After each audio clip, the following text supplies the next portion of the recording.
Truth is, I am Iron Man. I solemnly swear that I am up to no good. What is going on? What are you doing? To infinity and beyond! This is the way. The flux capacitor. Is Star Wars the one with the little wizard boy? Chewie, we're home. Avengers! Assemble. Ah, chills. Literal chills.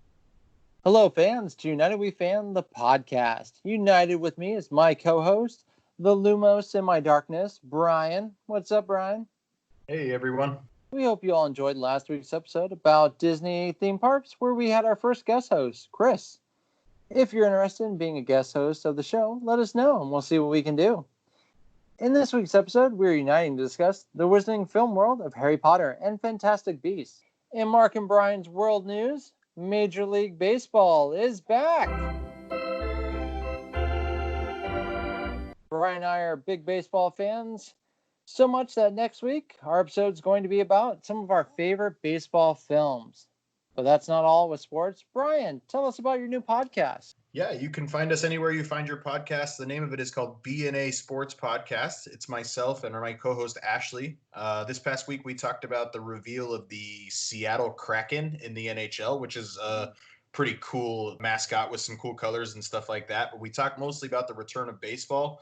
And the funnest topic of the whole show was Astros over and under hit by pitch count. I hope the Astros get hit by a few extra pitches for not being very apologetic for cheating during the World Series a few years ago. Yeah, they are getting pretty lucky without there being fans this season. And I actually like the Kraken name and colors. Good for the NHL. I feel like they're coming out with new and creative team names as opposed to recycled ones. So good on them. And then, let's see, recent news, Taylor Swift. I know I'm going to get a lot of judgment for this.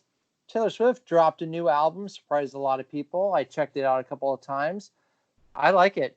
I think it's a very powerful album from her. It's definitely her most mature with the themes of the songs. Heck, she even has that E next to her songs for illicit language. Bryan, are you Swifting at all? I did see the explicit language stuff. I listened to a couple of the songs. I'm not a huge Taylor Swift fan. I mean, there may be the judgment more on my end than your end, Mark. It seems like everybody really cares about Taylor Swift, but I like her country stuff. I kind of fell off. I don't count down the days to her next album, but nobody really could count down the days to this album because she just dropped it as a huge surprise, which I think is really cool. She's reached a point as a creator where she can make stuff in her house and collab with people even when they're not in the same room and create an entire album of 16 songs. I thought that was pretty cool. Yeah, and I mean, good for her for having the explicit language, like just to show this is not going to be your basic T Swift album. She's grown up, and so have her songs matured a lot. I also checked out Hootie and the Blowfish, huge fan of them. I forgot that they were releasing an album this year. I was all excited for it, and then it just showed up. I like it a lot. It's got a lot of those good Hootie sounds and vibes, fits in with their previous albums. But you can tell that Darius Rucker definitely has been doing his country thing for a while. Some of the songs, he's still trying to inject some of that country Rucker with Hootie, but it's not country at all. It still sounds and feels like Hootie and the Blowfish. Check it out. Of course, both those albums are on Spotify. Bryan, I know you're a country Darius Rucker's listener, so check it out. Yeah, I like Darius Rucker. I'm not quite old enough to be a huge Hootie and the Blowfish fan, but I like Darius Rucker as the country artist. But this new Hootie stuff, I mean, it was okay. It didn't grab me like you, Mark. Okay.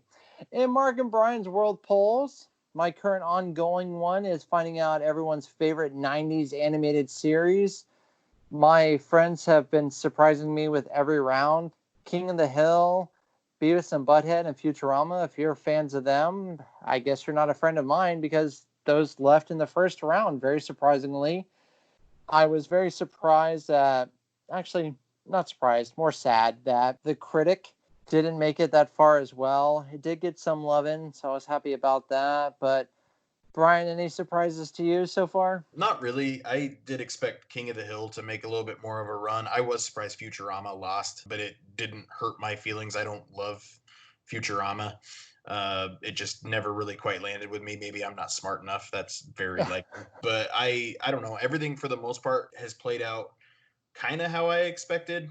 X-Men is still moving on, so I'm excited about that. Batman the Animated Series is making a good run, and just like we predicted, Rugrats is making a good run as well. And then you have a recent Mount Rushmore where you asked everyone to rank their top 4 Parks and Rec characters. And mine ended up being Ben, Ron, Leslie Knope, and Chris Traeger. It is fantastic to be here. That was actually pretty easy. It hurt me not to have Chris Pratt in there, but yeah, he just didn't make my Mount Rushmore. But Brian, who you got? Yeah, Chris Pratt, Andy Dwyer definitely made mine. I love anything Chris Pratt's in, especially his character of Andy Dwyer is the whole reason I got into Parks and Rec. So he was on mine. I typed your symptoms into the thing up here, and it says you could have network connectivity problems. Ben Wyatt and Ron Swanson were the 2 that we had in common. And then my 4th one was, as we talked about in our comedy TV show character episode, Bobby Newport. Paul Rudd's character. He cracks me up. I loved his character on that show. I really wanted to include him, which left off April Ludgate. April's the best. Yeah. I think April's hilarious. I do want to give a shout out to one of my friends on another channel that I follow, and he put up a list of 4 as Terry, Gary, Larry, and Jerry, and just 4 different pictures of Jerry Gergich, and it that won the poll for me for sure. Yeah, that definitely takes the win there. And like Brian mentioned, we did do a favorite TV sitcom characters a couple episodes ago, so check that out if you'd like to hear us talk more about Parks and Rec. But now it's time for us to talk about the wizarding film world of Harry Potter and Fantastic Beasts. I think our listeners want to know what kind of wizarding world scholars are we. I personally have read the 7 Harry Potter books, plus the 2 screenplay novelizations of Fantastic Beasts, as well as the Cursed Child novelization. I wouldn't say I'm head of the class when it comes to the subject, so no there. I know several people that I would definitely call for Potter trivia before I volunteered, but I would say I have a good amount of knowledge about the topic. I definitely loved Cursed Child when I saw it in New York City, an amazing theater experience, something like you'll never see. And then I love a Harry Potter musical. Got to get back to Hogwarts, definitely. But Brian, what kind of wizarding scholar are you? Man, the Harry Potter musical. I haven't thought about that in a while. I have seen both parts of that. That is really funny. I know I read the first 3 books when I was a kid, but I'm much more of an audiobook person in general, especially the way Jim Dale reads the Harry Potter books in audiobook fashion. I really enjoy those. Yes, so I've yep. listened to all 7 of the books in audiobook fashion, so I'm familiar with them there, but it has been a while since I've gotten around to them, so I'm far more familiar with the movies than I am anything else. Oh, I'm so glad you brought up the audiobooks. I love those so much. Just the production that goes into them is amazing. I'm sure also our listeners out there want to know what houses we are sorted in, and we're going to do Hogwarts and Ilvermorny since we're talking about Harry Potter and Fantastic Beasts. So, Brian, what houses are you going to be representing? So I'm going to get the one out of the way that I know the least about, and that's the Ilvermorny house, which if you don't know what that is, it's the American version of Hogwarts. And I actually was sorted into the Pugwudgie house, and I think I'm pronouncing that correctly. And that's all I'm going to say about that. It says that I'm caring in nature, so it kind of didn't peg me correctly anyway, but regardless, I'm a Pugwudgian. Or however you would say that there. But in the Hogwarts stuff, I am yellow all the way. I'm a Hufflepuff. I was going to say, I think you're a Hufflepuff is what you're going to go with. I ended up with the Thunderbirds when it comes to Ilvermorny. See, it's so much cooler than a Pugwudgie. I'm frustrated. But I feel like Thunderbird is like the one that grabs everyone. They're like, I want to be a Thunderbird. Yours is like that underdog, kind of like the Hufflepuffs, the lovable underdog that is just the fun one. And then I'm a Gryffindor. Every test I've taken is Gryffindor. Typical. So, yeah, I was waiting for that. So I know we have a reputation. Mark, I do have a quick story I want to tell. And if you want to find out what house you're in, you can go to wizardingworld.com and find out. But I want to tell a story about my time on wizardingworld.com. It also assigns you a Patronus.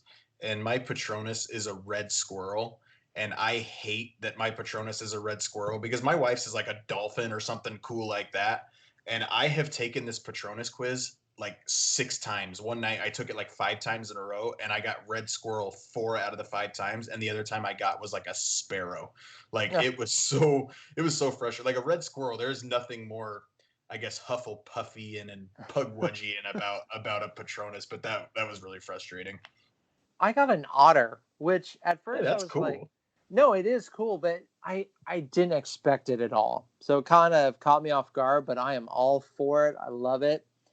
Just like I love Hufflepuffs. My best friend is a Hufflepuff, so I will also shout out, speaking of Hufflepuffs, Puffs the musical. If you get a chance to watch it, check it Oh, out. It I did is, see that in the movie theaters. That is really funny. yes, it is brilliant.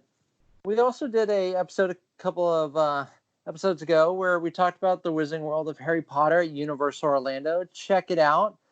But for any of you listeners who might have skipped class with that one, we're just gonna go over. Bryan, what's your favorite Wizarding World ride, food, and magical item? I still have not made it to Universal to try the butterbeer ice cream, so my apologies to you, Uh, Mark. I need to make it over to Universal to do that. I really like the chocolate frog. I just think the theming of that snack is really fun. Item, I really like the wands, especially the interactive wands when you get a chance to actually be interactive with them. Another reason why I want to make it over to Universal Studios now, where there's not as many people at the park. And my favorite attraction is going to be Forbidden Journey in the Hogwarts Castle. Just the queue line is the best queue line of all theme park attractions, Rise of the Resistance excluded. Just that queue line is really, really fun. And just the ride technology is something that they haven't really replicated. I like Escape from Gringotts, but it's pretty similar to a lot of that other 3D technology that Universal has used in a few of their other attractions. I have not ridden Hagrid's motorbike adventure though, so I say that without having ridden all of the attractions. I gotta go with, as Bryan mentioned, for food. It's a no-brainer for me. The butterbeer ice cream is just so good. Honestly, if you go there, you can live off their ice cream, different flavors the whole day. I would be happy. Favorite ride, Forbidden Journey.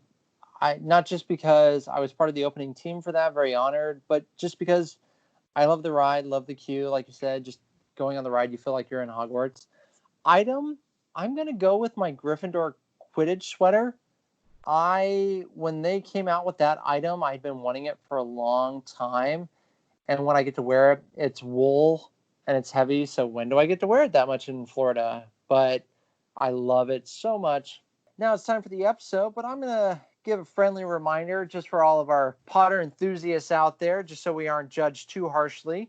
Bryan and I will discuss only the films of the Wizarding World. We aren't going to be deep diving into how the books are compared to the films or anything along those lines. We're just going to keep it to our thoughts on the films and how we feel about them. With our Star Wars episode that we did a couple of weeks ago, we ranked all Star Wars films. And for Bryan, I know that was like asking him to rank his children. So it seems only fair for me to have to rank these. Bryan, do you want to go first or would you like me to go first? I can go first. Like you said, Mark, I think Harry Potter to you is what Star Wars is to me. I think you're not giving yourself enough credit when you say that you wouldn't call yourself for Harry Potter trivia. I think you know more than you're letting on. But I again like ranking the children for you will be this for me. So I'll prolong the agony a little bit. But Thank you. my rankings are going to be 1 through 10. We are including the Fantastic Beasts films. My favorite Harry Potter film is The Prisoner of Azkaban, the third one. I love that movie.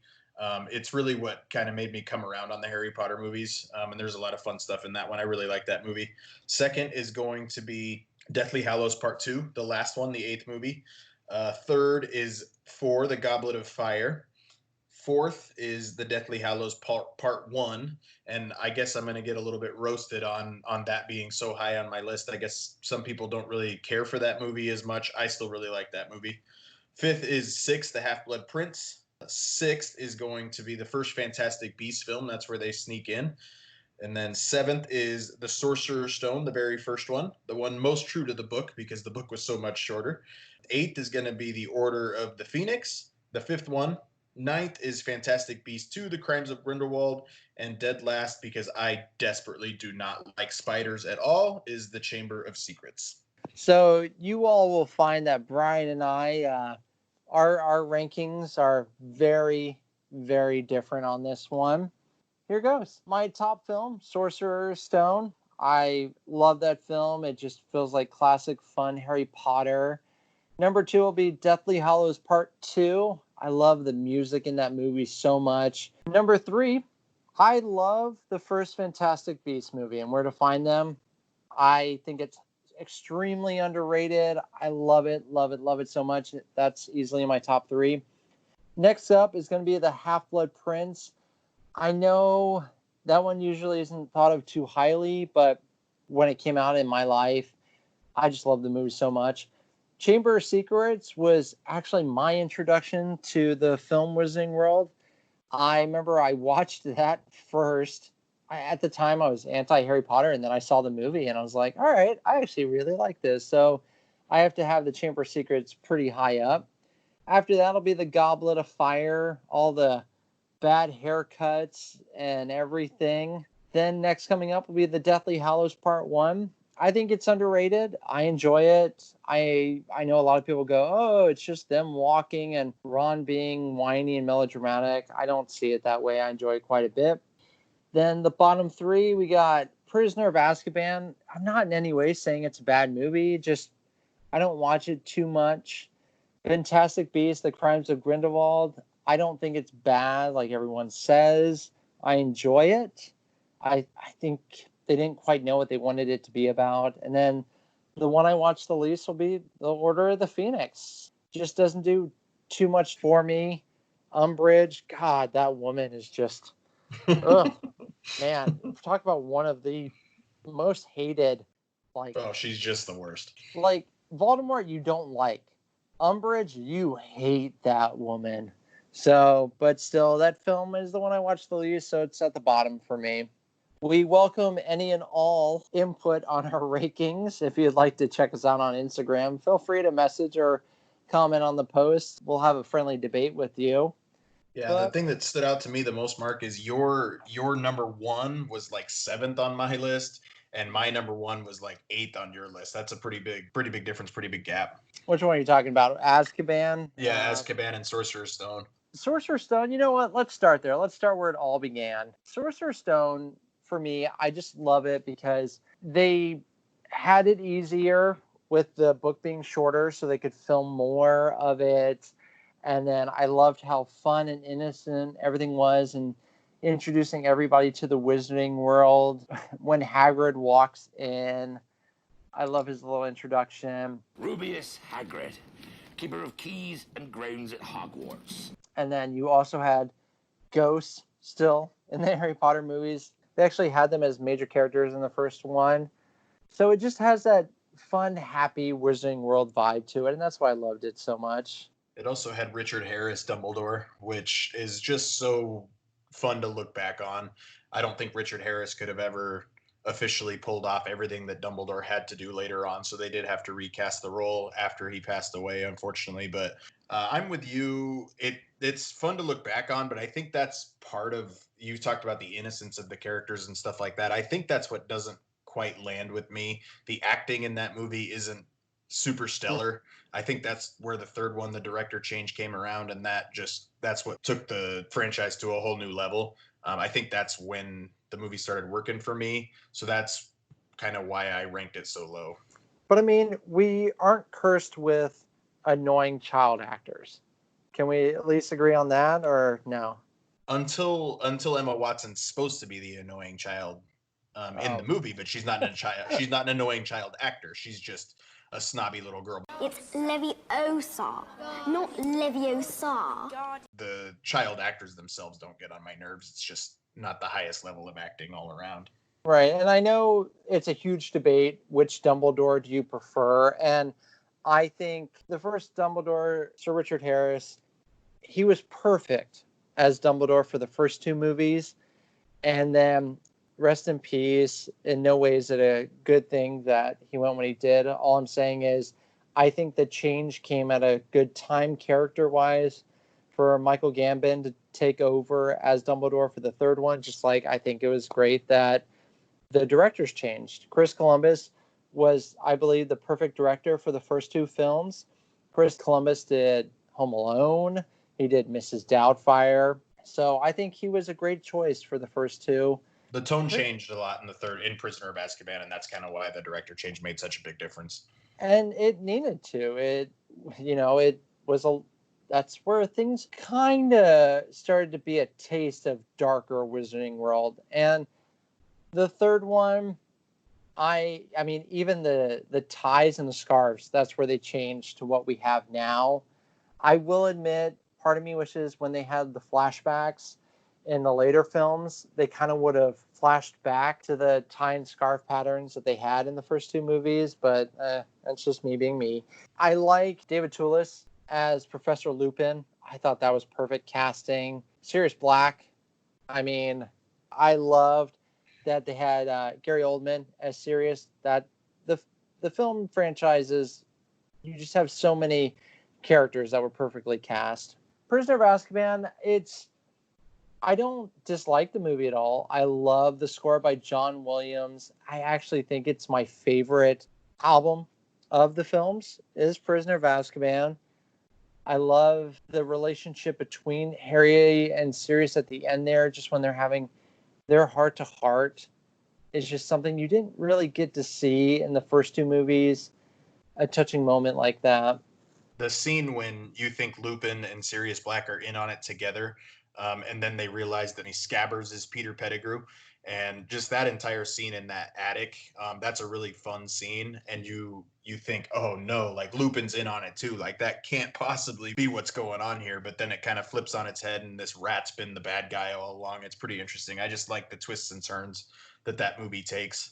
And then I love the Marauders map, how they did that in the film.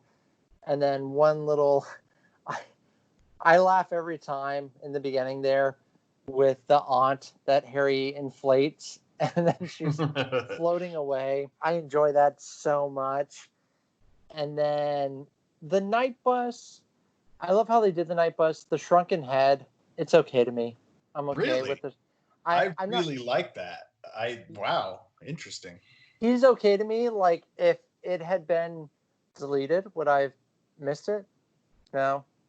Am I okay that they added it? Sure. It's a really fun character meet and greet at the Wizarding World at Universal Studios as well. You can meet the Shrunken Head, and he'll talk back to you and stuff like that. That's a pretty neat thing. But I think the night bus scene is really creative and really fun to watch. I think one of the things I laugh at the most is when Harry gets to the leaky cauldron. You have the Minister of Magic's assistant, and he's just trying to like feed Harry, and it's just small little humorous moments.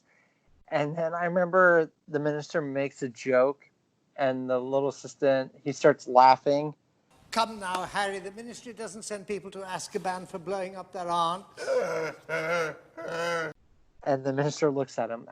It's a humorous moment and scene for me that I laugh out loud every time. The last thing I want to say about The Prisoner of Azkaban, I enjoy it. What makes Harry Potter is Harry Potter and Lord Voldemort. There's no question about that. But I think the departure from Voldemort being the main villain and there not being as much of an overarching villain kind of helps this movie stand on its own a little bit. Now it does break my ever so loving time travel rules that were set up by Avengers Endgame. There's a lot of different time travel things that happens in this one, but seeing the same scenes play out from a couple of different angles, I really just like how they executed that movie. And Buckbeak lives. Yay. Oh, I love Buckbeak. You know what? Let's talk about one that isn't as highly thought of, and it does have its own problems. I'm talking about Fantastic Beasts 2, The Crimes of Grindelwald. I really like Johnny Depp's casting. I think the four coming back, I love the four main characters. Although I will say that Queenie... I do not like Queenie. I will say that that's what really brings down the Fantastic Beasts movie for me. I do not like that character even a little bit. See, I really like her in the first one. And then in the second one, whatever strength the character has is gone, I feel like, in the second one. And that kind of irritated me. But I do love Johnny Depp's portrayal when he's doing his like speech to encourage everyone to join his cause towards the end. I think that's just Johnny Depp showing how much he can own a scene. That speech that he gives at the end is really, that's a very intense scene, and he kind of gets everything out of that meeting that he wanted. And it's really interesting. But I really enjoy the Niffler specifically in this movie. I don't, it's really convenient that he takes the blood vial, all that kind of stuff. Overall, this movie it's too convenient, too fan servicey for me. No. Nagini, I hate the inclusion of that character, how it was included.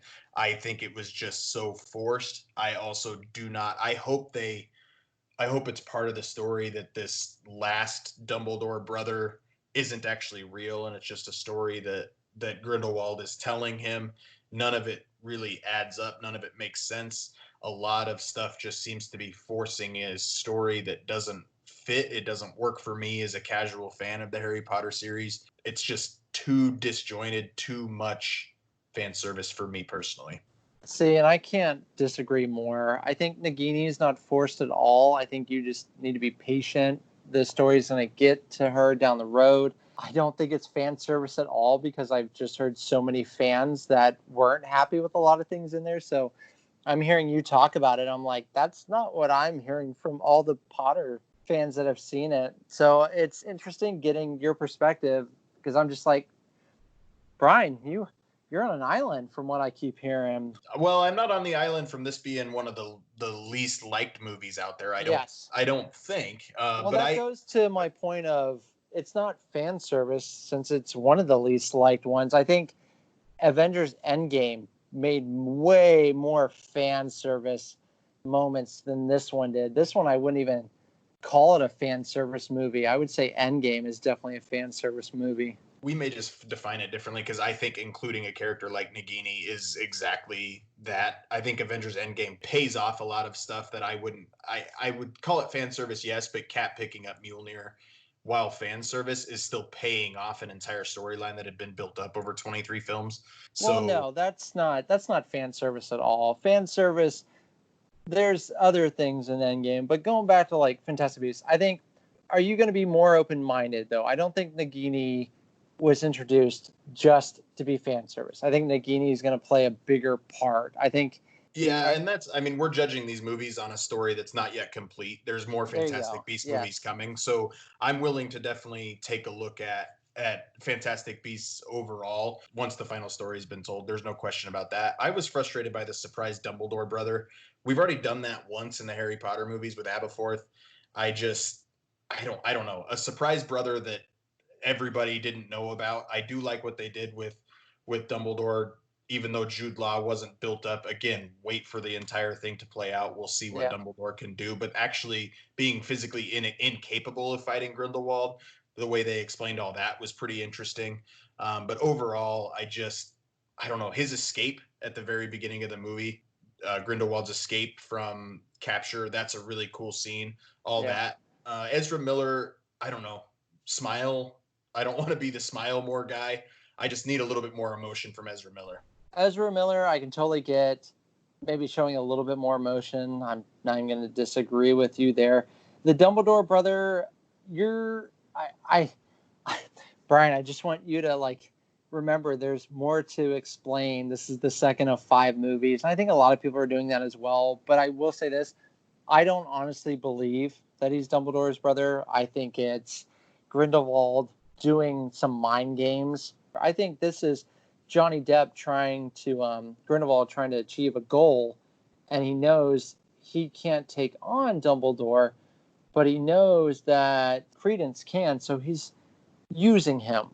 So I think that's all it is. I could end up being wrong, but I don't think we know everything yet. So I think just patience is a good way to go. I just hope they know the story they're trying to tell. Like I said, I'm willing to revisit once it's going out, but taking a look back at Star Wars, for example, this sequel trilogy, they ended up, after we've seen all 3 films, they didn't know the story they wanted to tell. They wrote these films all individually, making it not one cohesive story. and I'm afraid that that's what Fantastic Beasts is going to turn into. I just hope they know what story they want to tell and they're not deviating from it. If they have that story and they film to it, I am fully willing to admit I was wrong. The writer of these movies has already stated that they have an outline, so I think your worries are going to be taken care of. Now, I'm sure after this film, some rewriting and replanning are going to be happening, but the screenwriter has thought out this five film series, so we're just going to have to trust in it. Zoe Kravitz as Lilo Lestrange, I thought was good casting. But I think my problem with the film is, just after rewatching it again and again, is that the movie just isn't sure what it wants to be about. Does it want to be about Lita Lestrange? We spend a lot of time with her, but the film is called The Crimes of Grindelwald, and yet we don't focus too much on that. I think the film could have been titled something else because it focuses on other things. I do love that we get to see different parts of Newt's life. I love that we went into his house and we could see where he stores all of his fantastic beasts. I do also appreciate that we got more Nifflers involved. So I loved all that. Shout out to Funko. I was able to purchase my sister-in-law a 10-inch version of the Niffler holding a little shiny watch. That's a really fun Funko that they made. I like all the beasts and the way they tie the beasts into the films. While we're on the topic, Mark, let's talk about the first Fantastic Beasts film if we can. I just think the way that you didn't know what that movie was going to be when you were coming into it, I think the way they tied it into the entire world. Newt Scamander's such an awkward guy. I do like Eddie Redmayne's character as when he takes Tina's hair and he like brushes it away from her face at the end of the movie. They're both just so awkward. He doesn't even know what to do. But both of them play out really well for me. Again, the character of Queenie, I don't like her in the first one either. But and then in the second one, she makes a bunch of problematic, like, what are you doing kind of decisions. But just to be disenfranchised with the entire Wizarding world, I get where they were going, but just the way it was executed, I don't like it. But just jumping into the suitcase and then putting Newt Scamander on the floor of the trial, and he just kind of pokes his head out of there. Like, the visuals of that are really cool. Seeing what the old Ministry used to look like, all of that is really cool. I like Colin Farrell's character and the way they pulled off that surprise at the end of the first one. I really liked. What's the name of the black smoke monster that kind of takes the form of the kid in the first one? That's kind of an odd way to do it, but it was something you didn't see coming either. So I think the first one did a lot more for me than the second one. I think it at least knew the movie it wanted to be. I love this movie. I love the soundtrack. The soundtrack is in my top 3, I think, of the Harry Potter soundtracks. Newt Scamander and Jacob Kowalski, they're on my Mount Rushmore of Potter characters. Colin Farrell, I liked him a lot. I was really sad when his character was no more after that. I was kind of hoping they would do like with Mad Eye Moody, that they could bring him back in the next one, but they were like, nope, we're done with Graves. He's dead. He's gone. He's done. Tina took a little time for her to grow on me, and then I enjoyed her. Queenie, I definitely like her a lot more in this movie than the second one. I think she's a fun, strong character. I love the scenes between Queenie and Jacob when they're in the little speakeasy, and the cuteness of the giggle water. Love that scene. And then the end between Newt and Tina, when she asks if she could read his book, and then the music plays as he leaves. I loved everything about that. But I love the film. It, for me, felt very old school Wizarding World, which I liked. We could see the earlier times. We could also see what the Wizarding World was like in America, how it was different. My favorite thing about that is they call the Muggles no-mages because the Americans just can't call anything that any Europeans ever call something. I loved everything about it. I even bought Newt Scamander's scarf when I found it. Yeah, Eddie Redmayne did a really good job as Newt Scamander. And again, I think I don't love Fantastic Beasts as a franchise name, especially if you do the Fantastic Beasts and where to find them. Like, I think that kind of narrows down the focus of the franchise. They always feel like they kind of have to come back And they, at least in the first two movies, they always came back. The first one, it made a little more sense, but I almost wish they called it something different than Fantastic Beasts, but it definitely gives it its own identity. There's no question about that.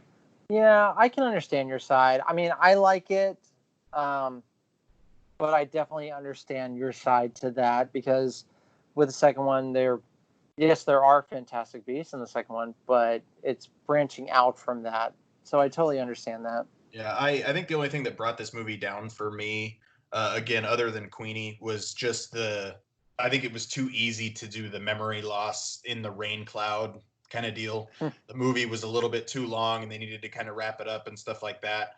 I didn't really enjoy that. The visuals of them going around and fixing up the city was really cool.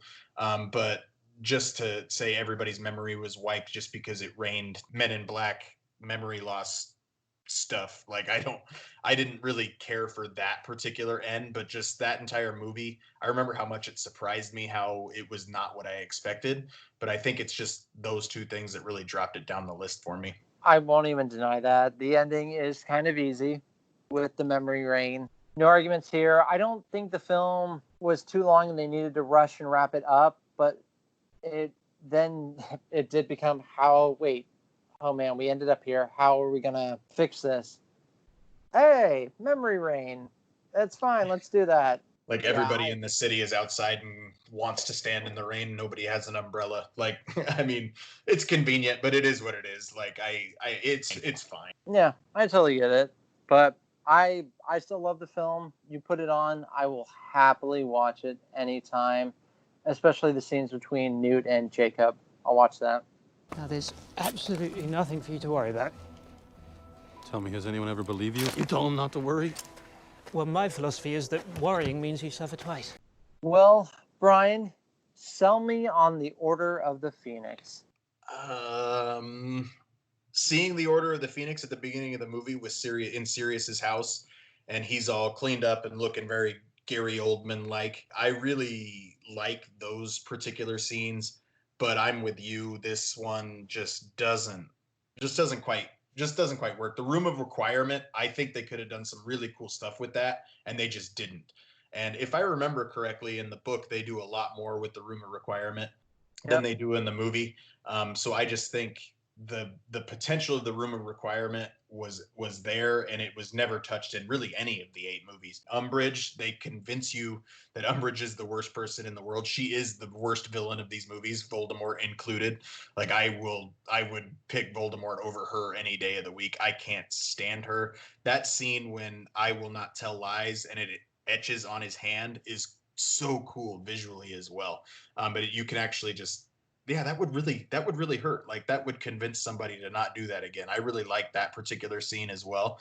But just overall, the Cho Chang stuff, like, none of it just really, it just, again, wasn't exactly sure what it wanted to be. I think it took the wrong stuff from the book to tell a convincing story. I don't dislike the movie. It has, like you said, a lot of great visuals. The little battle between Dumbledore and Voldemort, you got chills when that in the came ministry up. there. Yeah, that's a cool scene. I kind of wish that Sirius's death would have been don't get me wrong, it was very sad to watch, but I feel like it just didn't build up to where it could have been extremely heartbreaking. Mm-hmm. I was sad, but I feel like I should have left that heartbroken. And then, yeah, it was a very fast scene. They didn't spend really a ton of emotional time on it. And then the Dolores Umbridge character is just a film character that you hate. Thank you for those kind words of welcome. And how lovely to see all your bright, happy faces smiling up at me. Imelda Staunton, I hope I'm not butchering her name. I think she should have been nominated for so many acting awards for her performance. She was great. Her little, pompous laugh giggle. Ugh. I love that her office is pink with the little kitty pictures on the walls. I always thought that was funny. She did a great job. She really brought that character to life. She's worse in the movies than she is in the books. I remember, like in the books, you hated her, but just the way she brought that character to life. And this was the first movie she was in. But I think we just get better Umbridge stuff later on as well. I think that's part of what brings this movie down the list for me. For me, I think where the film just goes wrong is that it strays so heavily from the source material. And I know a lot of the movies do, but this one you could tell they just strayed heavily. I know they had a different writer on this one, which probably didn't help. It was David Yates' first Harry Potter movie, and of course he would go on to do the rest, and including the Fantastic Beasts. So for not having such a strong start, I mean, I am glad that he continued on, but overall the film, it's not one I can watch over and over. It won't even be the first one I bring up to watch. How do you feel about the Cho Chang love story? I know it was a lot more fleshed out in the books, but the Cho Chang love story, the way that plays out on screen for me, it's cringeworthy. See, and for you who like to use the review forced, I thought you would say how they just tried to force that into the movie and it didn't feel natural at all. Yeah, I mean it was definitely forced. There's no two ways about that. I'm glad we at least agree there. For me, this was easy to put as my least favorite. Again, that's not to say you don't like it. Yeah, if you put it on, I'll sit and watch it, but it's not my first choice to watch. You know what? Let's talk about The Deathly Hallows Part 1. I think it's extremely underrated. Hopefully, maybe after Bryan and I talk about it, you all will go back and rewatch it and give it another chance. Yeah, the idea of the Horcruxes in general are really cool.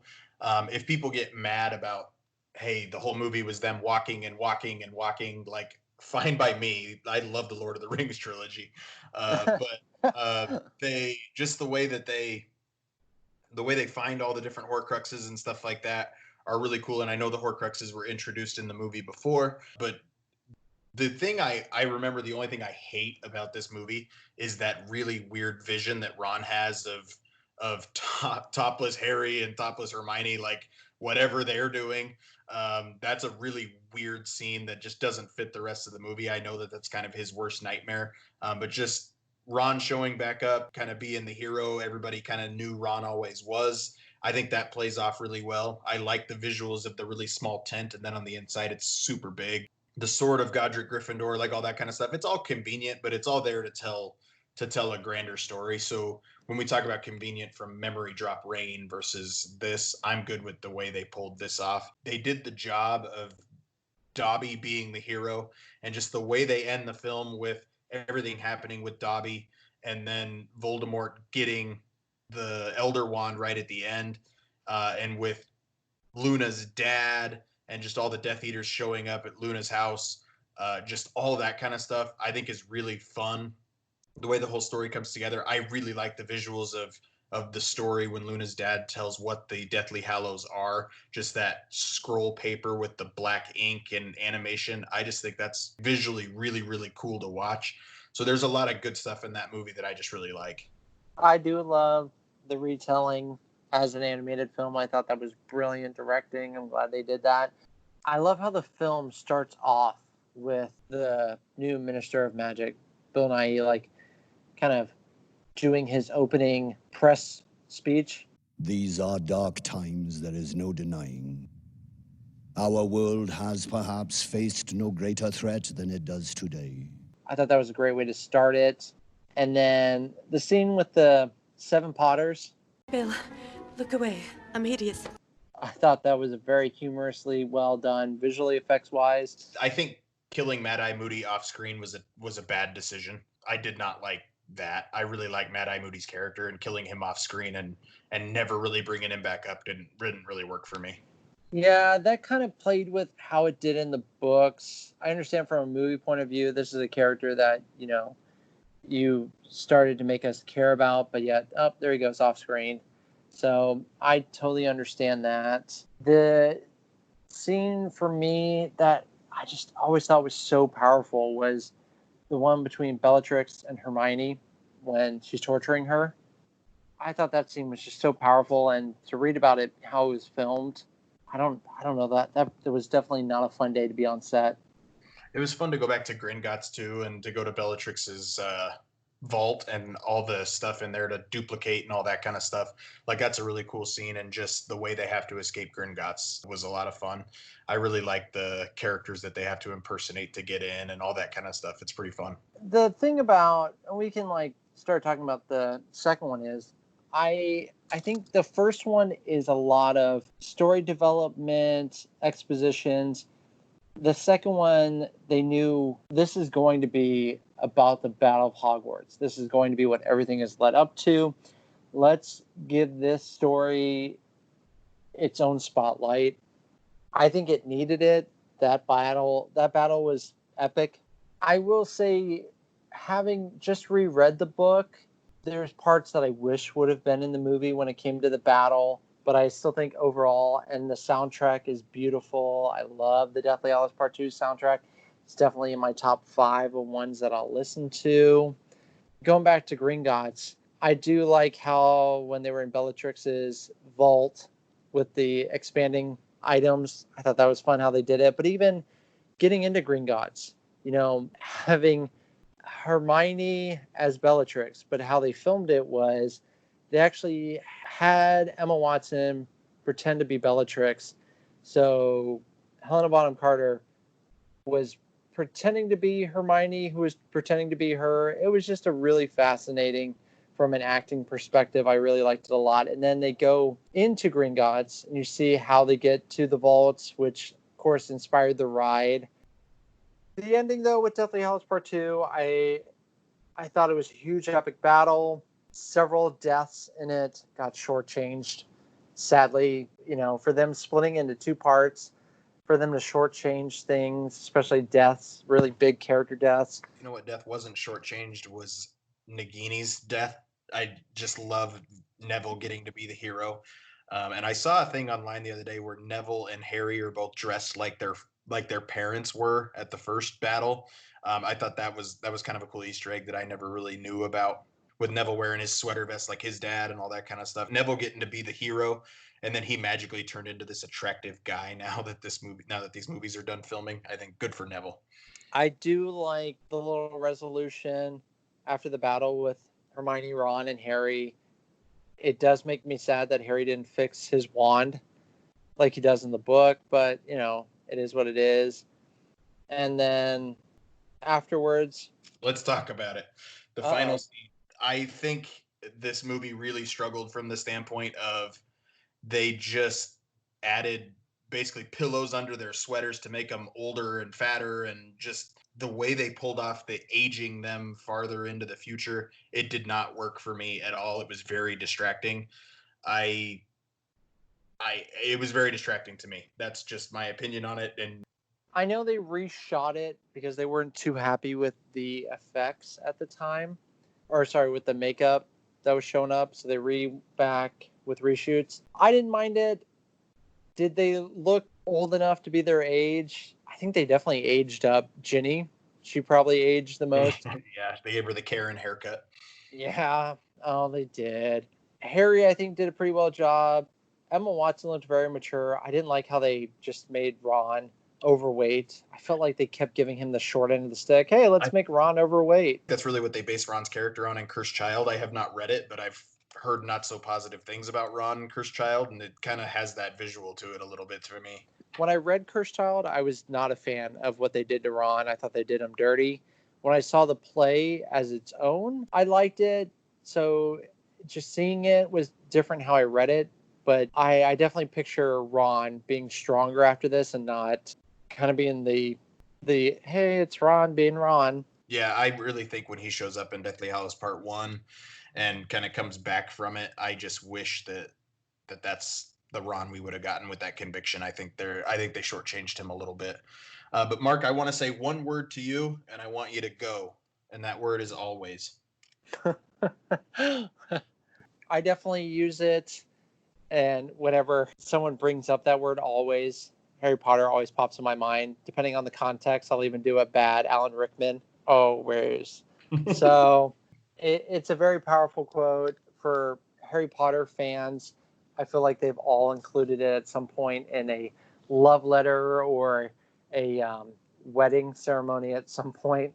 But hey, I mean, it just shows the power of Harry Potter to make one word that powerful.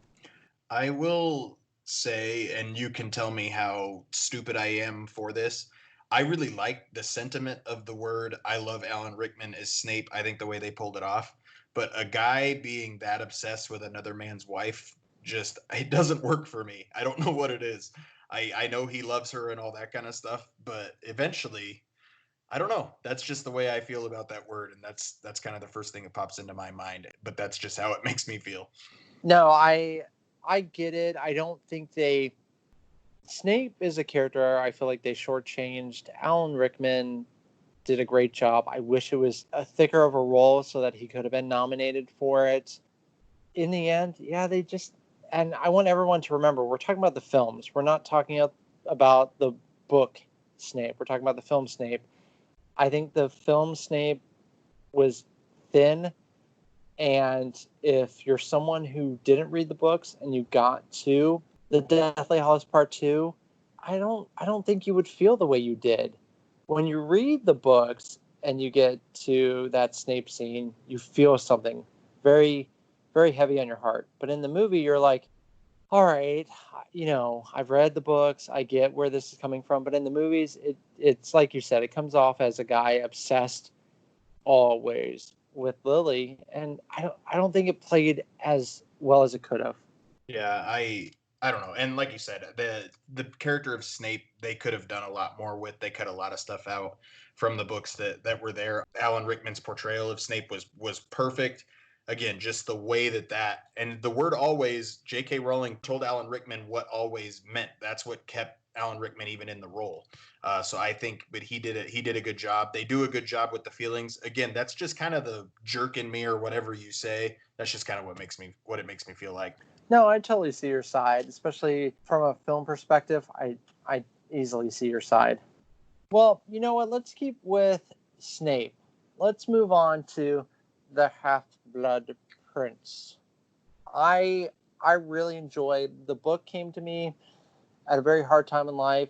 The movie came to me at a very good time in life. Just this story means a lot to me. I like it a lot. I know some people kind of bring up they feel like nothing happens. Plus, they definitely rearranged events that happened in this book and moved it around and whatnot. So I get their concerns with it. But overall, I like the movie. Now, in the book, the Half Blood Prince, huge reveal, huge.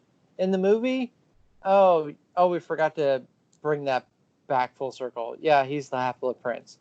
It it just kind of happens. I will also say, spoiler alert, Dumbledore's death in the book hits you so hard. In the movie, I don't mind that they adjusted a couple of things. And then with the music, Harry sitting over Dumbledore at the end, it hits you in all the feels. I just wish they would have made the moment a little longer. They could have just broken a little more of your heart and made just a little bit deeper of an impact. But instead, they just went for a little heartbreaking instead of we're going to crush your heart. This time they went really hard into the we hope you're not familiar with the books kind of deal, because in this one Snape was the true villain. I like that they held the surprise that Snape was in on it and Dumbledore told Snape to kill him. I'm glad they held that until later on. My problem with the Dumbledore death scene is that visual that they got of him falling and his arms flailing. They play that same scene three or four, five other times in the rest of the movies where Harry constantly is revisiting that scene, and it's always just that one part, and he doesn't really. You don't see the death of Dumbledore from any other angle or something like that. It's true. You can see that Malfoy really is just a character of super bad parenting, and he's not really that bad of a person. I kind of like what they did with Malfoy. He doesn't have the guts to do it. I really like what they did there. Again, like you said, the Half Blood Prince payoff in the movie isn't near as good, but I'm glad it was at least different than Chamber of Secrets, because when you're in it, you're like, oh, the Half Blood Prince is Voldemort. I mean, they're doing the same thing with the potions book that they did with the diary back in the Chamber of Secrets, and then they at least do something a little bit differently. How he finds out is the Sanctum Sempra spell that he casts on him. I think I don't dislike how much it plays off near as much, but it is a little bit just, oh yeah, we forgot, I'm the Half-Blood Prince kind of deal. But at least to not do, and my least favorite thing about Harry Potter in general is in the Chamber of Secrets with Tom Marvolo Riddle to spell out I am Voldemort. The name Marvolo, I can't stand it. It's too convenient to be an anagram for I am Lord Voldemort. I don't like the name Marvolo at all. It's not a real name. It's a completely made up name just to make an acronym. I didn't like that at all. Those are going to be some dueling words for some wizards out there, Bryan. Yeah, that's I mean, come at me, I will bow out real quick, but that's just kind of my feelings. I did like seeing Harry with the book. He gets to do a little darker acting, but at the same time, he comes off kind of annoying, whining about Malfoy so much. I did like one of my favorite gifts is Harry with the pinchers at Aragog's funeral. That scene alone makes me laugh. Seriously misunderstood creatures spiders are. It's the eyes, I reckon. They unnerve some folk. Not to mention the pincers.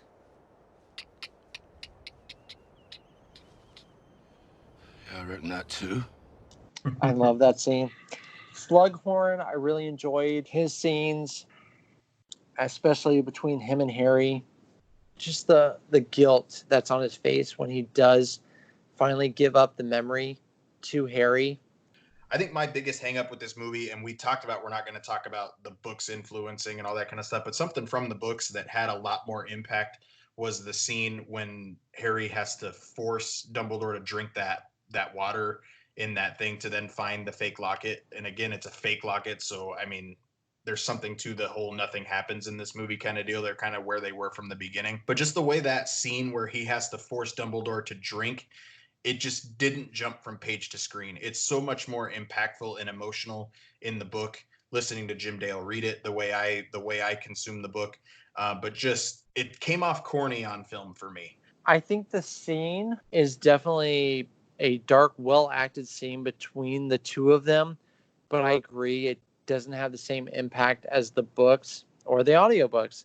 And that's another, like, I almost wonder, were they afraid to go too hard with it? Were they like, we can go hard, but it's still a Harry Potter movie. Let's not do that. Well, we're going to be leaving a chamber of Horcruxes to go to a chamber of secrets. We already know Bryan's thoughts on Tom Riddle's name, so might as well go to the chamber of secrets. I like the film. One of my favorite comedic moments is in the movie when the boys take the flying car and they end up back at the Burrow. Your sons flew that enchanted car of yours to Surrey and back last night. Did you really? How'd it go? I mean, that was very wrong indeed, boys. Very wrong of you. I love that scene so much. And then I think it's like shortly after that, Ginny comes running down. She's like, Mummy, have you seen my jumper? And then that deer in headlights look when she sees Harry, because we've all been there when we've had a crush on someone and we bump into them unexpectedly. I just thought those scenes were cute and a fun little change. Yeah, when they use the car to break him out of the house, out of the Dursleys' house, I really like that. Like, this is the introduction of Dobby, who I love, so that's a big part of it too. But again, I don't like spiders. I don't like the name Marvolo. The Chamber of Secrets is really cool. The basilisk is really cool. And then when Fox comes in and kind of claws its eyes out, the sword of Godric Gryffindor. Again, these are shorter books. They're able to kind of tie up all those loose ends. Moaning Myrtle, I love that character. She cracks me up. Side note for me, Moaning Myrtle is the same voice as Babu Frick from Star Wars Rise of Skywalker, the newest Star Wars movie, the little alien guy that fixes C-3PO. It's the same voice. But I just like Moaning Myrtle. I just think the chamber, how they open it, is really cool. Colin Creedy is awful. I don't enjoy that character even a little bit. The petrified stuff, it works, but I don't know. It's my least favorite of the movies, just because it just visually doesn't have a ton that stands out, and it's just, again, it's not as well acted for me. I get it. As a movie, is it the strongest film? No, honestly, it's probably the weakest. But the film gives us Kenneth Branagh as Gilderoy Lockhart, and we all know he's one of my favorite directors. I love his acting. He was perfectly casted, which I can't believe because he wasn't the first choice. And I'm so glad he ended up in it. And then I enjoy the dueling scene between Snape and Gilderoy Lockhart. Going back to Sorcerer's Stone, I much prefer the extended editions of Chamber of Secrets and the Sorcerer's Stone. There's parts that were left out, and it's funny because those are the longer movies. There's an extended version. Parts that were left out, I love both extended versions more than the theatrical ones. So if you get a chance, check those out. Well, we're going to end with the Goblet of Fire, where they decided to give the boys in the film very interesting haircuts. So I know I've heard some people call it Harry Potter and the bad haircuts. This one was rumored for a long time that they thought about splitting it into two movies. And I can see why, but I'm also kind of glad they didn't do that. If they had split this one into two movies, they would have had to do that with like the rest of them, and I think that would have set a bad precedent. So I'm with you. I think I'm glad it was one movie. Agreed. We also got a new composer for this film, and it's like, how do you replace John Williams? I mean, they've had to do it for other franchises that he is part of, but I think every score there's not a bad film score in this film franchise, and with this one, I think it goes strong. I love that they didn't just recycle everything. The composer, Danny Boyle, he interpreted in his own way, which is what you're supposed to do. He created new themes. I also love the rock songs that were used for the Yule Ball. I thought that was a fun little change for everything. Again, I never really picked up on the bad haircuts, but I don't know. I just didn't notice. I have a gigantic crush, had a gigantic crush on Fleur Delacour, so that's a big part of it too. But Hagrid getting his own lady, like I think that was a lot of fun. Just the existence of other magical schools, I think was really cool.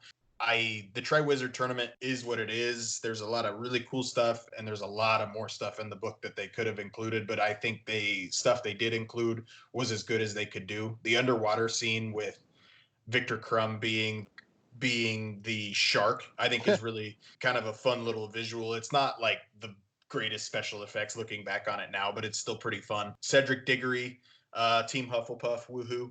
Are you saying that the half shark man looked better in Moana? I am actually, yeah. Maui, Dwayne the Rock Johnson was a better half shark than Victor Crumb. But seeing Quidditch as a full sport was really cool. Going to the Quidditch World Cup at the beginning and seeing Victor Crumb and kind of introducing his character and his lore a little bit. I just think it was executed really, really well. It's really fun. I do think that just including Harry Potter in the Triwizard Tournament is kind of fun. And Mark, I know you have some feelings on how Harry Potter was included in the Triwizard Tournament.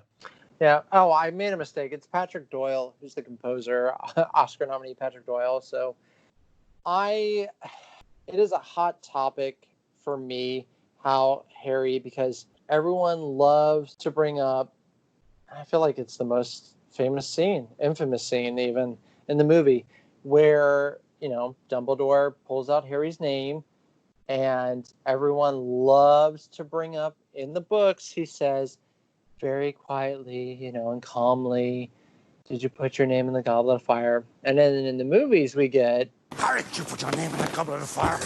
I need everyone to please let this go. Yes, thank you. Let it go. Let it go.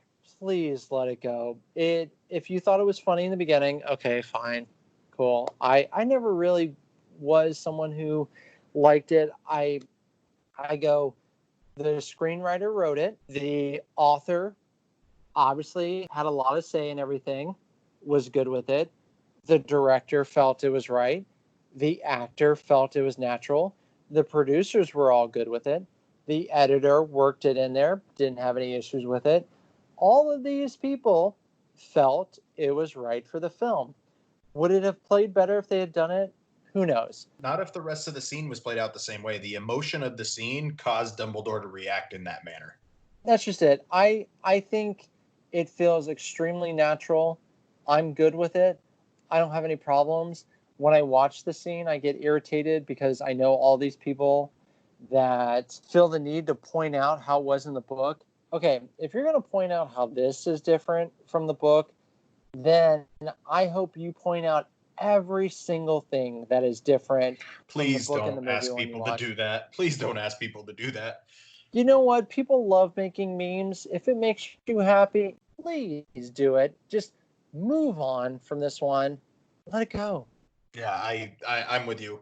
But I think another reason I really like this movie is I'm your typical, the movie didn't end happily even a little bit. Like, Cedric Diggory's dead, Voldemort's back. Like, there's nothing happy at all. And they actually chose to end a movie on not a happy note. And I think that was just so different from everything else that we'd seen so far. And just that cemetery scene when Voldemort comes back, like, that is straight creepy. That scene is really, really cool. And just the way it played in when you go from, if you watch them right back to back 4 to 5 of The Boy Who Lies and all that kind of stuff, like, it just plays really well. I like how they ended the movie.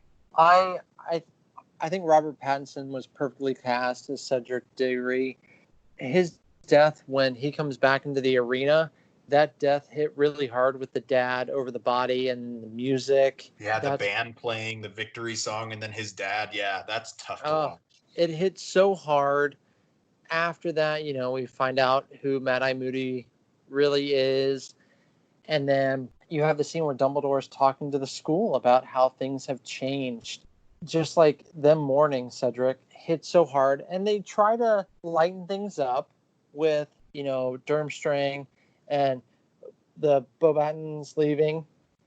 And then Harry, Ron, and Hermione saying everything has changed, hasn't it? Little do they know just how things have changed. Things are going to get harder and darker. And then you have them looking out on to the lock, and it's just like the filmmakers know things are only going to get harder from here, but let's have them look out at a beautiful sight just one more time before things really lose all their innocence. They do their best. I almost wish the movie had a little bit less at the end of it, just to kind of hit home with you. I mean, I'm not saying I want to walk out of that movie feeling like I did at the end of Avengers Infinity War or something like that, but still, to have it end on such a dark note when the first 3 overall had been so happy at the end, you know, like, just to take a different departure, that really worked for me. I really liked that movie. Anyone else creeped out with Moaning Myrtle in the prefect's bathroom, in the bath with Harry? Anybody else creeped out? Long time no see.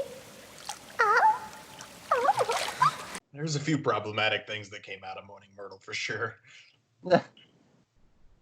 Well, that concludes our episode about the wizarding film world of Harry Potter and Fantastic Beasts. We hope you enjoyed this magical journey with us. Next week on UWF, Bryan and I will be hitting it out of the park as we discuss some of our favorite baseball movies, such flicks as The Sandlot, Major League, Moneyball, Field of Dreams, and so many others. It'll be fun for you baseball and movie fans out there, so tune in. If you enjoyed this episode, let us know with a rate or review.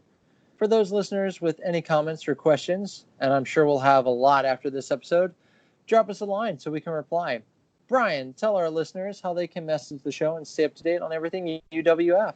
Yeah, you can find us on Instagram at United We Fan Podcast, or you can shoot us that hate mail that you may have at unitedwefanpodcast@gmail.com. Yeah, check out our Instagram. We post some really cool episode posters, and we let you know what our next episode is going to be all about. Till we unite again, fans, and remember, Minister of Magic, you may not like him, Minister, but you can't deny Dumbledore's got style. Spiders, they want me to tap dance. I don't want to tap dance. Tell those spiders, Ron. Oh, yeah, tell.